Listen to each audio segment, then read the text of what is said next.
Folks, I would normally say hello everyone straight from the get-go, but this is a pretty serious subject that is going to make your head spin.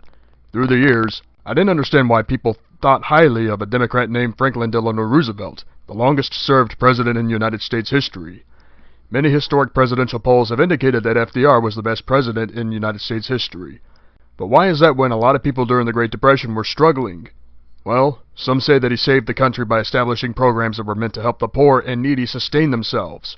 Today, I'm here to state the reasons why America was ruined by a man that many historians looked up to. Some of it will not be pretty. But before I talk about FDR, let's talk about the Great Depression, the darkest economic period in the history of America. Poverty was at an all-time high. The demand for gold tanked. There were terrible diseases like polio, scarlet fever, whooping cough, diphtheria, and measles. Weather-wise, you had a series of dust storms thanks to extreme drought in the central part of America. Heat waves that were unbearable. The 1930s from an economic standpoint was terrible. Nobody can deny that. Herbert Hoover was President of the United States at the time the stock market crashed on Tuesday, October 29th, 1929.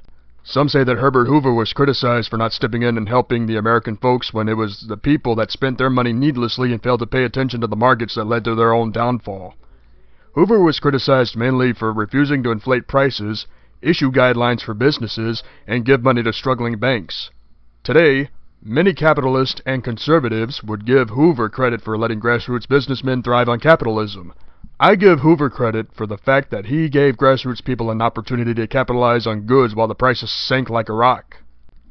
As far back as Calvin Coolidge, many conservatives realized that the Great Depression was the doing of the liberals that wanted to turn America into a socialist country. That's why Calvin Coolidge encouraged people in the 1920s to be in business for themselves. The people didn't listen, and that was what caused America to transition from a capitalist country to a socialist country in the 1930s. Because of the rise of socialism behind closed doors, the powers that be that encouraged Franklin Delano Roosevelt called Hoover a traitor. When FDR was elected, he did a lot of things that were considered unethical. One of the most controversial examples that FDR did was sign an executive order 6102 on May 1st, 1933. A lot of conservatives hated this because if they didn't give their gold to the government, they would be forced to pay a $10,000 fine or face 10 years in prison. This unconstitutional act devalued gold immediately by 70%. And since then, gold has been ridiculously expensive. Prior to 1913, the average price of gold was $18.93 an ounce.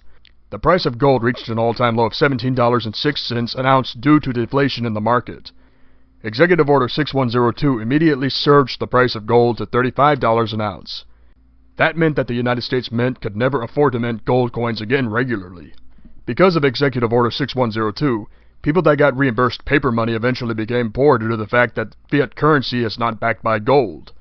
Prices went through the roof and poverty started rising for the grassroots people that once owned gold. And that was the rise of socialism in America. Then came New Deal programs like government housing and Social Security, creating an immediate welfare state that continues to plague America today. These two programs contributed to a $35 billion budget deficit in 1935 and a $53.7 billion budget deficit in 1936, proving that FDR's socialist tactics put people further in the hole than what Herbert Hoover tried to keep people out of during his presidency. Sure, 1932 was a bad year for Hoover with a near $35 billion deficit, but in comparison to how much FDR spent supposedly to fix America, Hoover did a decent job trying to keep America from sinking further. If you thought FDR's economic tactics were terrible, let's fast forward to Executive Order 9066 on February 19, 1942. FDR seized over 110,000 Japanese Americans in internment camps, aka concentration camps. Among the victims were Pat Morita, who passed away in 2005, and George Takei.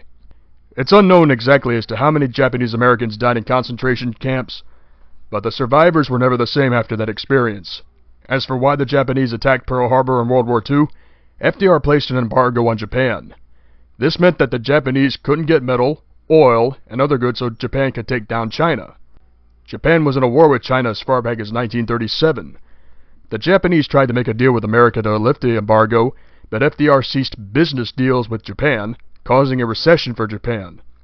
The emperor was so angry that he sent a message to FDR Thus, on December 7, 1941, Japan attacked Pearl Harbor.